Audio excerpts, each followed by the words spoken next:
Oh, Lambiasé défend Max. Mince. Arrêtez de le faire passer pour un méchant, il nous dit. Oh là là là. On le présente comme le méchant du paddock, mais en dehors de la piste, c'est le contraire. C'est un géant, doux et sincère. Max est un personnage très attachant. Je le considère comme un ami cher. Max est clairement un talent générationnel. Ces dernières années, il a pris le relais de Schumacher et Lewis. La Formule 1 devrait lui en être reconnaissante. Ah, on est reconnaissant envers Max, du coup. Ce qu'il a apporté au paddock est évident dans la relation qu'il entretient avec les rookies aujourd'hui. Tout le monde l'admire et aspire à lui ressembler. Ouah, tu m'étonnes, ouais. Voilà, on me demande souvent pourquoi je déteste Verstappen. J'aime pas me répéter, mais je vais me répéter parce qu'il y en a, ils sont durs de la feuille, visiblement. Il y en a, ils ont le cerveau qui marche au ralenti, quoi. J'aime pas Max, tout ça. Déjà parce que sur la piste, il nous fait des coups de pute dès qu'il peut. Quand il joue le titre, on l'a vu l'année dernière, on l'a vu en 2021 aussi. Et même un peu cette année, même si bon, là, cette année, voilà. Il se tient tranquille parce que déjà, on rappelle que cette année, il a deux doigts de se faire ban d'une course. Donc il est obligé de se tenir tranquille. Mais l'année dernière, hein, vous avez vu hein, contre Norris ce qu'il a fait. Hein. Et en 2021 contre Hamilton. Hein. 2022-23, ça allait parce que il n'avait pas trop d'adversité, surtout en 2023. Moi, ce que je lui reproche, c'est son comportement en piste, en fait, avec les autres pilotes. Et sa façon de piloter roue contre roue, aller au contact, j'aime pas ça. C'est pas la vraie F1, en fait. Si tu veux faire ça, tu vas en NASCAR, c'est tout. Hein. Je ne doute pas qu'il peut être très sympa en vrai. Mais bon, moi, ce que je vois en piste, bah écoutez, ça me plaît pas. Donc, comme ça, hein. Je changerai pas d'avis sur lui, hein, tant qu'il changera pas lui-même. Hein.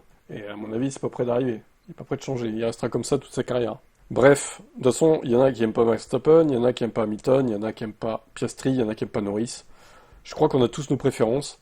Ça sert à rien de vouloir se convaincre les uns les autres que ce tel ou tel pilote est bien, parce qu'au final, c'est surtout camper sur ses positions, ça sert à rien, c'est une perte de temps.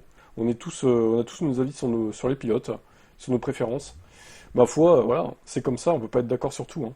Voilà pour cette déclaration de Lambiasé. Alors, Villeneuve nous parle de la réglementation 2014. Il nous parle de ce qu'avait comme avance Mercedes à l'époque.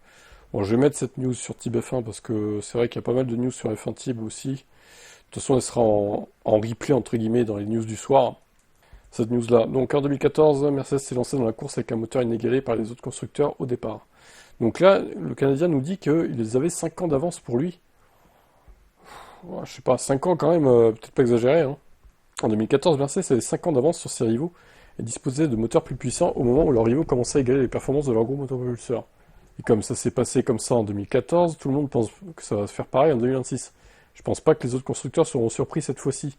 Tout le monde part d'une bonne base en ce qui concerne le fonctionnement de ces groupes motopropulseurs. Pourquoi Mercedes devait-elle faire un nouveau bond en avant? Devrait-elle faire un nouveau bond en avant? La technologie est la même, mais sa mise en œuvre est différente. Les rumeurs sur la supériorité de Mercedes en matière de moteur ne sont que des rumeurs. Personne ne sait vraiment ce qui se passe dans les différents départements de conception. Quoi qu'il en soit, cette réglementation sur les groupes motopropulseurs ne semble pas vouée à durer longtemps. Nous ne pouvons qu'espérer qu'aucun moteur ne soit clairement supérieur aux autres, car c'est un avantage potentiellement durable qui ne peut pas être récupéré rapidement, comme ça peut arriver avec le châssis ou les solutions aéro. Ouais, après, bon, on verra hein, s'ils ont de l'avance ou pas. Je pense pas qu'ils écrasent tout le monde non plus, Mercedes, ça serait assez étonnant.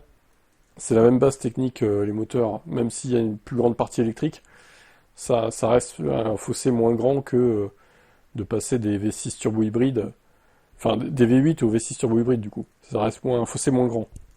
Mais bon, on sait jamais, peut-être que Mercedes trouvera un truc, peut-être que Ferrari trouvera un truc, ou même Ford, ça se trouve, ils vont dominer la saison prochaine avec Red Bull. Ah, ça me ferait mal hein, quand même. Hein. Mais bon, on peut être surpris de rien hein, en Formule 1. La FIA abandonne une erreur embarrassante dans le classement de la F1. Quelle est cette erreur? Avec le nombre de courses au calendrier de nos jours, il n'est pas difficile de se perdre et de commencer à perdre la trace de l'endroit où nous en sommes dans la saison. La FIA semble vouloir faire disparaître les courses qui ont déjà eu lieu sur ses réseaux sociaux. De quoi parlons-nous? L'organisation parisienne a pu... Oui, c'est vrai que c'est censé être parisien, ouais. A publié sur son compte Instagram une multitude de graphiques présentant les classements de plusieurs séries qu'elle contrôle, à commencer par la F1, après 13 manches sur 24. Si vous suivez attentivement les courses de cette saison, si vous êtes un peu pédant, ou si vous savez comment fonctionnent les chiffres, vous remarquerez peut-être un problème, hein, car nous avons déjà 14 courses à notre actif, et c'est pas fini. Des erreurs similaires ont également été commises sur ces pages au fil des années, ainsi que sur les comptes des réseaux sociaux eux-mêmes. Ok, effectivement, il a oublié une course, ouais. Après, ça peut arriver, hein. Tant qu'ils font pas d'erreur dans le classement officiel de la F1, j'ai envie de vous dire, bon, c'est pas non plus très catastrophique comme erreur. Après, bon, c'est sûr que ça fait un peu tâche.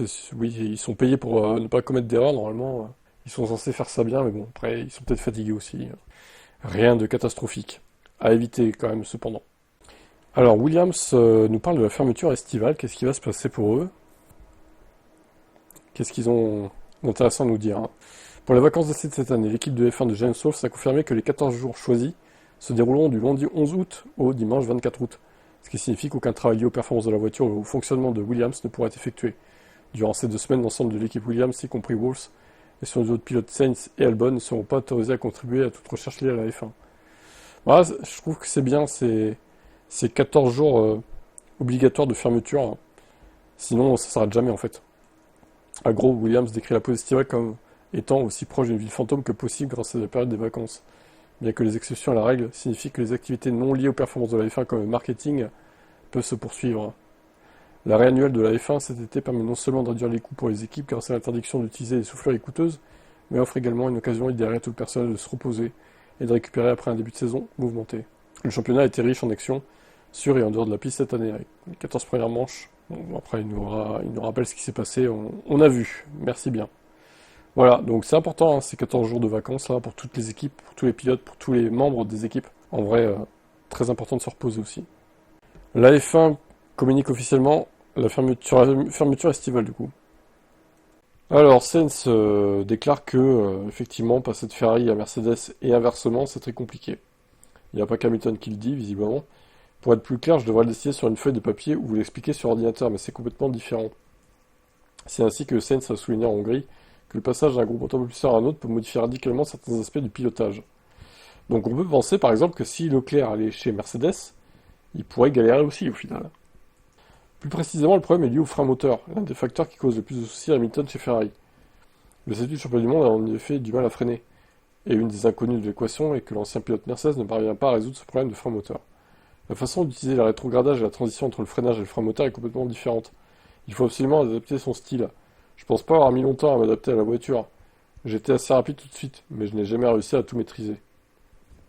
Quand tout fonctionne parfaitement, Sainz est incroyablement rapide, a déclaré Wolff. Malheureusement, nous ne pouvons pas atteindre la perfection, et c'est pourquoi nous partageons une certaine frustration. Il a 38 points de moins qu'Albon, 16 à 54, c'est énorme. On a calculé la dernière fois, c'était 3,3 fois moins.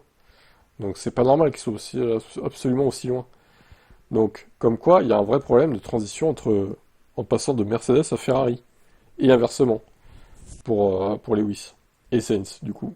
Donc, je me dis que, voilà, Hamilton n'invente pas ses problèmes, et ça a l'air très dur quand même de faire la transition. C'est à croire qu'au final, tous les pilotes Mercedes devraient rester Mercedes.